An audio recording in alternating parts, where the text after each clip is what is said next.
Hello అండి. నాకైతే ఇది చిత్రం అనిపిస్తుంది. మీకు అనిపిస్తుందో లేదో నాకు తెలవదు గానీ, ఎక్కడనైనా మామిడాకు ఇంతుంటది గదా!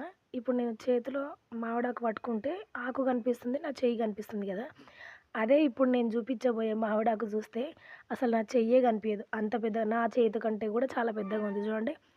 అరచేయిని మొత్తం కప్పేంత పెద్దగుంది. దీనికంటే గూడా పెద్ద సైజుంది. ఆకు కలర్ జూడండి. లేత గ్రీన్‌లో ఉంది. ఇది ముదురు గ్రీన్‌లో ఇంకా పైనున్నాయి ఆకులు. అవి ఇంకా పెద్దగున్నాయసలు. చేతి పెట్టేస్తే మాత్రం కనిపియదనమాట. అంత పెద్ద పెద్దగున్నాయసలు. మరి దీని మామిడి పళ్ళు ఎంత పెద్దగుంటదో తెలవదు గానీ, ఆకులు మాత్రం ఒక్క 4 ఆకులు తెంపితే విస్తరాకాయ అంతుంది తెలుసా? మామిడాకేమో గానీ అరిటాకులాగా కనిపించింది నాకు. నాకు కొంచెం డిఫరెంట్‌గా అనిపిచ్చింది. యాక్చువల్‌గా ఇట్లా ఉంటాయా? నాకైతే తెలీదు. తెలిసిన వాళ్ళెవరైనా ఉంటే కింద కామెంట్ సెక్షన్‌లో తెలియజేయండి. నేను ఒక్క ఆకు అసలు తెంపాలి అనుకోలేదు. చూపించడం కోసం తీస్తున్నాను. ఇట్లా మీరెక్కడైనా జూసుంటే మాత్రం కింద కామెంట్